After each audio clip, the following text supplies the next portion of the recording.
Jesus, nós estamos aqui, ó Pai, rendidas a Ti nessa manhã, Senhor.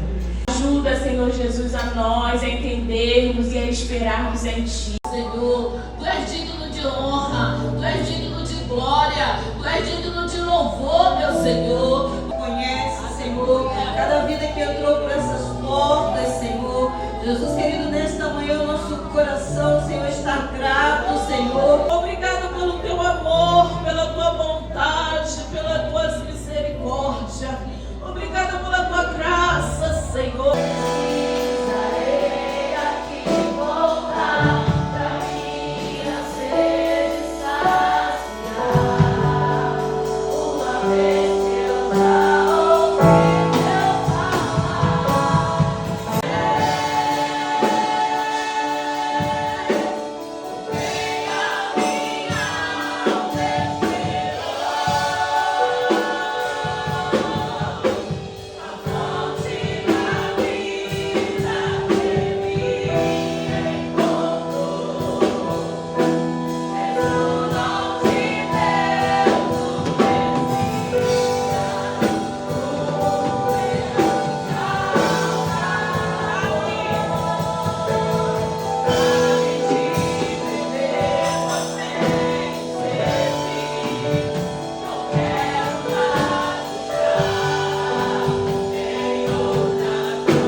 pecadora.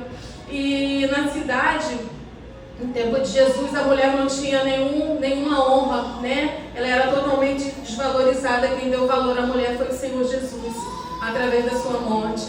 E ali aquela mulher ouviu falar de Jesus, né? Que na casa de Simão teria um jantar. E aquela mulher, ela foi para casa e ela começou a preparar o melhor que ela tinha. Ela não veio de qualquer maneira, ela veio e se preparou com o melhor que ela tinha. E ela pegou aquele vaso e ela foi. E chegando à casa de Simão, ela se encontrou, né, num cantinho. Eu creio que o coração dela disparava, porque ela dizia: esse pode me perdoar de todos os meus pecados. E no momento ela não aguentou, ela se jogou perante o Senhor e ela lavou os pés do Senhor com lágrimas, diz a palavra do Senhor, e ela enxugava com os cabelos da sua cabeça, e ela fez outra coisa, ela pegou aquele vaso, né, que tinha um unguento muito precioso, e ela quebrou e ela ungia o Senhor. E quem estava do lado começava a dizer: quem é essa mulher? Essa mulher pecadora? Jesus não sabe quem é ela, porque se ele soubesse, ele jamais deixaria que ela tocasse nele. Mas esse Deus é o nosso Jesus, aleluia, glória a Deus. E se você saiu da sua casa com o melhor para entregar ao Senhor nessa manhã, não deixe o seu vaso inteiro, você venha se derramar, que você venha deixar perante Ele toda a sua dor, não importa o que você esteja passando, o Senhor Jesus, Ele contempla, ainda que você não conte para o seu marido, mas o Senhor, Ele vê lá no fundo do seu íntimo o que você tem passado. E as tuas bênçãos venham ser sem medidas sobre as nossas vidas. E que nós venhamos e vamos te louvar agora com as nossas ofertas.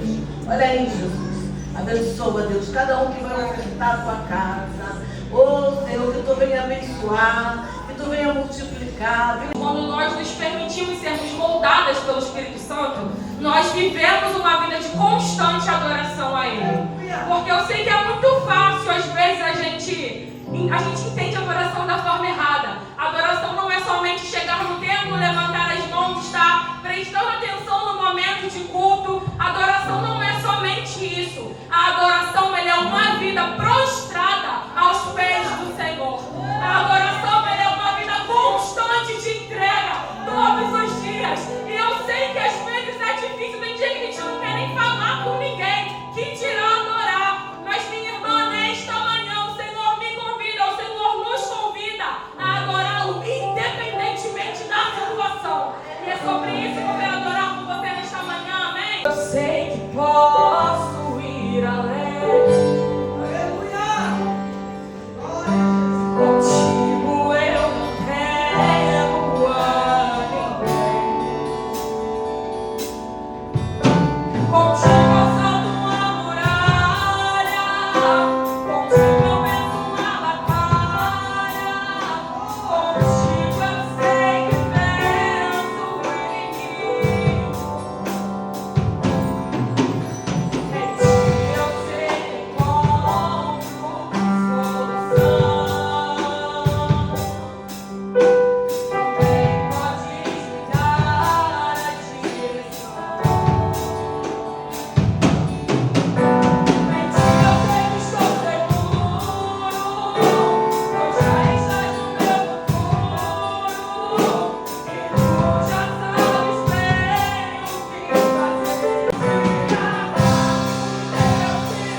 Eu acredito, ó Pai, que Tu preparou, Senhor Jesus, a terra. E agora o Senhor vai lançar a semente que é a Tua palavra através da Tua filha. Senhor, toma Carol nas Tuas mãos, Senhor. Eu sei que Tu já ministraste o coração dela. Use ela como instrumento nesta manhã, ó Pai, para o Teu querer. Para, Senhor Jesus, falar aos nossos corações, para transformar, Senhor. Senhor, que nesta manhã, ó Pai, um rio de águas vivas venha inundar as nossas vidas, ó Pai. E que a Tua palavra venha encontrar em nossos corações terra fértil para germinar, Senhor. Isso que nós pedimos em nome de Jesus. Amém. O propósito, ele não pode ser enquadrado apenas a mim, Carol, como pessoa. Tudo aquilo que eu vivo, todo o propósito estabelecido por Deus, primeiro, é para a glorificação do nome dele. Tudo aquilo que nós vivemos, tudo aquilo que nós somos, é para a glorificação do nome de Deus. E em segundo, é para que vidas sejam alcançadas. O Evangelho, ele não é um evangelho egoísta. A nossa vida cristã, ela não pode ser baseada em minhas vontades, em meus quereres, em minha família, em apenas eu ser o centro de tudo. Então aqui nessa introdução eu já quero que você entenda que o livro de Esther, ele nos ensina várias coisas, mas eu consigo extrair 3 coisas principais, além de uma mulher que foi moldada para viver um propósito. Para tudo Deus tem um propósito. Deus age sem aparecer, né? Eu sei que muita gente sabe disso, mas existe uma curiosidade que Deus, o nome Deus, a palavra Deus, ela não é citada no livro de Esther. Então Deus, ele age aqui mesmo sem o nome dele ser citado. Ele age sem aparecer. E que Deus não perde o controle de nada em nossas vidas. Então nesta introdução eu já quero que você entenda que tudo na nossa vida, todo propósito de Deus, primeiro é para nos moldar. E segundo, é para você entender que Ele não perdeu o controle da situação. O plano de fundo que essa história é vivida é o Império Persa, um império muito poderoso, né? Nós temos aqui o rei Xerxes, o rei Assuero. Tenho certeza que talvez algumas irmãs aí já viram a novela da Record, né? Aleluia, glória a Deus. Sobre a história de Esther. E nós vamos ver ali que era um homem muito poderoso, muito rico. Ele era um rei que imperava, né, sobre várias cidades. Era um império muito gigante. E a geografia onde essa história é contada é dentro da cidade de Suzã, uma cidade que pertencia ao Império Persa, que era governada pelo rei Xerxes e o rei Assuero. Eu só quero que você entenda para a gente continuar caminhando aí sobre a história de Esther. Ele foi Esther, que uma judia, uma órfã, dentro de uma cidade pagã, ela teve o seu nome lembrado, o seu nome foi exaltado. Ela vai mais pra frente, nós vamos entender, ser coroada a rainha. E nós percebemos que Deus, ele não dá ponto sem nó, irmãos. Tudo que acontece na nossa vida, eu já disse aqui, me desculpa estar repetindo isso, mas é o tema central do meu sermão nesta manhã, é para você entender que todo o propósito de Deus é para algo maior. Todo o propósito de Deus é para que o nome dele seja glorificado. E ali a cidade já vivia um contexto que existia uma rainha. O rei Assuero, ele não era um rei sem rainha. Já existia uma mulher sentada naquele trono, que você conhece a história, que era a rainha Vasti. Mas por um percurso da história, que você vai entender comigo, Vasti é destronada do rei. Ela perde a sua coroa. Por que, Carol, que ela perde a sua coroa? Porque depois de alguns meses de festa, o rei Assuero vai pedir que Vasti se apresente a ele e aquele povo que está ali naquela festa. E esta mulher, ela se recusa a isto. Ela não se apresenta na presença do rei. Apresentou ao rei, o resultado é o que importa. Qual é este resultado, Carol? A partir do momento que ela não se apresenta ao rei, ela perde a sua coroa. E isso já era o início da história, para que Esther chegasse até o trono, para escape e livramento, alcançar o povo judeu. Então a gente precisa parar de perder tempo com questões que no final, o resultado, quem vai nos dizer é o Senhor. Mas por quê? Mas por quê? Não importa o porquê. Não importa o motivo pelo qual Vasti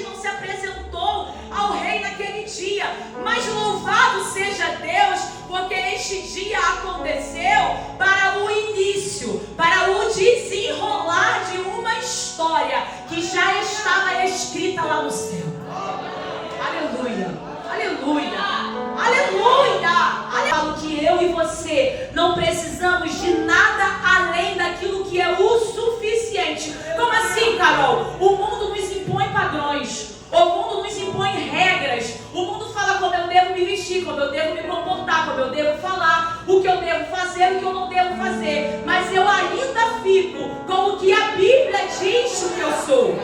Eu ainda fico com a Bíblia diz a mulher que eu devo ser. Eu ainda fico com a mulher de Provérbios 31. Eu ainda sou o que a Bíblia diz que eu sou. Independente dos padrões que o mundo quer estabelecer na minha casa, na tua casa, nós não precisamos de nada além do que aquilo que Ele nos entregou. Estevão. Naquele dia a Bíblia diz que o rei ama Esther mais do que todas as outras. Então Mardoqueu, lá na porta do palácio, manda comunicar a sua prima. Vai lá, avisa a Esther que isso está acontecendo. Deixa eu correr para a gente chegar até o final dessa história.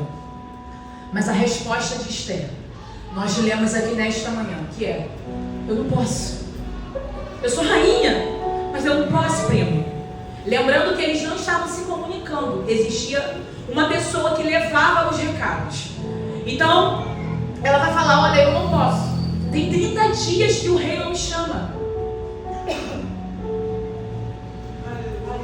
Que eu não sou chamada para me apresentar perante o rei. E você sabe qual é a sentença de quem entra dentro da sala do trono sem ser convidada.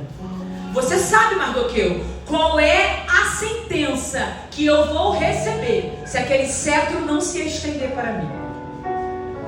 Abre teu olho, mulher. Vamos orar mais, jejuar mais, buscar mais. Então, parece que Esther acorda para a vida. Ela não deixa mais o medo paralisar ela, a emoção dela governar ela. Às vezes nós deixamos a nossa emoção nos governar, quando somos nós que precisamos governar as nossas emoções. E aí Esther se posiciona. Esther muda de postura. E daquela menina que não queria se apresentar ao rei por medo de morrer, nós vemos uma mulher posicionada com uma estratégia. Quando nós nos posicionamos, quando nós nos levantamos em Deus, não é nas nossas próprias forças, não é no nosso próprio ego. Quando nós nos levantamos e lembramos quem somos nele, Ele nos dá um direcionamento e uma estratégia. Então aquela sendo moldada para viver um propósito, ela tem uma ideia. Vamos jejuar, Mardoqueu. Manda o povo jejuar 3 dias por mim. As minhas meninas também vão jejuar. Esther começa a gerenciar a crise. Ela começa, Gabi, a solucionar o problema, não ser o problema. E quando eu lia isso, como o Senhor falou ao meu coração. Minha filha, quantas vezes você cultiva o problema? Você semeia o problema. Você coloca mais lenha na fogueira para o fogo pegar mais. Quantas vezes você é a causadora do problema? Que nós, nesta manhã, sejamos mulheres gerenciadoras de crise. Que nós, nessa manhã, sejamos mulheres solucionadoras de problema, não pertencentes ao problema. Não é tão gostoso quando você para do lado de alguém que quer resolver o problema? Tu, Senhor, podes todas as coisas. Que a abertura desta conferência, Senhor, seja para nós entendermos que nós somos moldadas todos os dias por Ti, para viver um propósito maior, para viver algo maior, Senhor. Pai, eu te peço, nos levanta, Jesus. Quem sabe para um tempo como este, que você chegou a este reino. Eu não sei qual é o tempo, que o Senhor tem para nós, mas Ele já está nos moldando. Pode ser um tempo, de restauração na sua casa, pode ser um tempo de cura, pode ser um tempo de libertação de alguém. Eu não sei qual é o tempo para qual o Senhor está te moldando, mas o Senhor, Ele está te moldando. E outro tempo que a gente também leu como referência foi Provérbios 31, que fala realmente da mulher virtuosa. E quando a gente vai ver no hebraico, o virtuosa, ele também tem outro significado que é forte. E na Bíblia é utilizado, né, o termo ali para os homens valentes, os homens guerreiros. E foi falado nessa manhã aqui, né, que venhamos a ser mulheres guerreiras, mulheres armadas, né, que resistem e perseveram no Senhor em meio às lutas. Então que nessa manhã você venha sair com seu coração mais fortalecido, com a sua fé renovada nesta manhã, e que o Senhor continue a falar conosco. Ó Senhor, te louvarei.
Pai, obrigado por esta manhã de alegria, Senhor. Obrigado pela vida de cada mulher, de cada irmã aqui representada.